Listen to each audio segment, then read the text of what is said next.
The background to this exhibition is that about 3 years ago, probably about 2005-06, it came to my notice that there were 2 anniversaries going to occur in the same year, 2009, which was going to be 200 years since the birth of Charles Robert Darwin and 150 years since the publication of Origin of Species.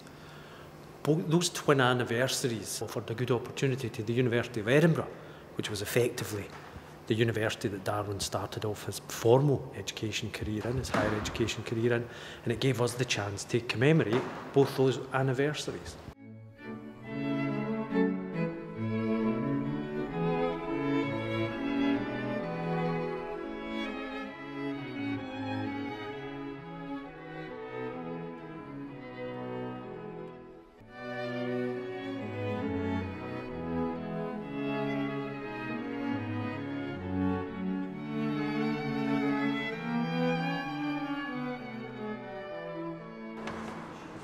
I made a selection of 5 contemporary artists to exemplify Darwinian ideas. And these artists are Kenny Hunter, sculptor, whose work is just beside me here, the filmmaker Ben Rivers, whose hut you can see behind me, the artist Ilana Halperin, his work is also adjacent to me here, Christine Borland, and also Brian Hewitt.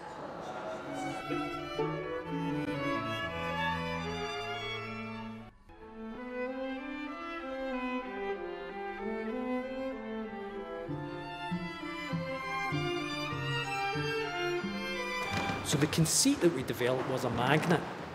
This space, this wall here, is an artificial metal wall created for the exhibition. And the idea was that this is a magnet that, in almost counter to what you would expect, draws all the materiality, all the objects, the thoughts, the ideas, the images to the space here, and keeps the rest of the space very, very clear.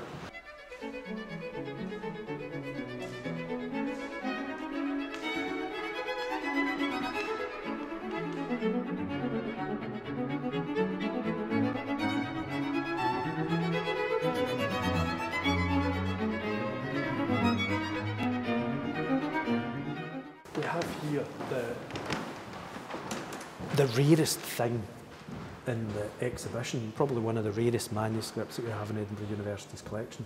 And these are very rare. There's only a few leaves that have survived, or a few leaves have survived of this manuscript. And this is in Darwin's hand himself.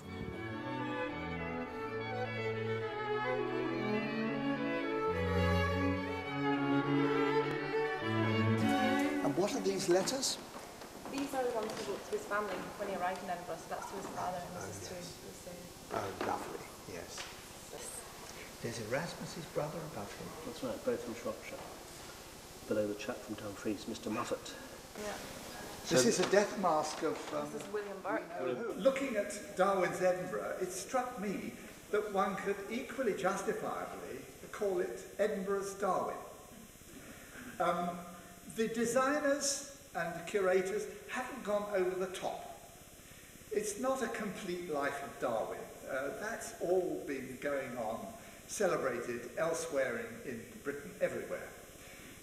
We only had him for 15 months when he was a teenager. But the point is that we had him first. It's particularly lovely that Darwin's Edinburgh, is in that beautiful room through there. I mean, I say beautiful room. This is a fairly beautiful room too, isn't it? But through there, that is the original Natural History Museum. And the young Darwin wandered in that room. Think of that as you wander around the exhibition there. In the recesses at the side were wonderful mahogany cabinets in which the Jimmerson's specimens would have been exhibited.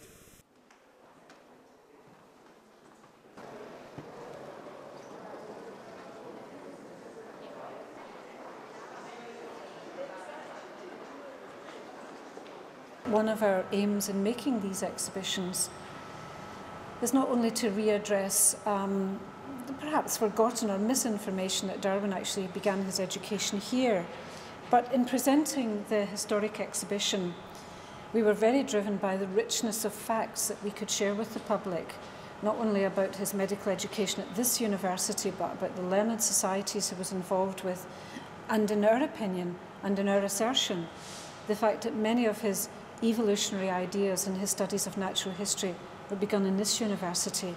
There are so many rich references between the historic material and the work of these contemporary artists. These themes and categories were shared by my selection of contemporary artists.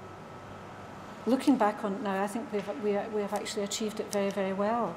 And in that way, I suppose, exemplifying the university at its best and the Talbot Rice Gallery at its best, of actually sharing the history and modernity, and that these two things can run very much in parallel. And we hope for visitors and our own community in the university offering a very, very rich and nourishing experience. We hope you enjoy it.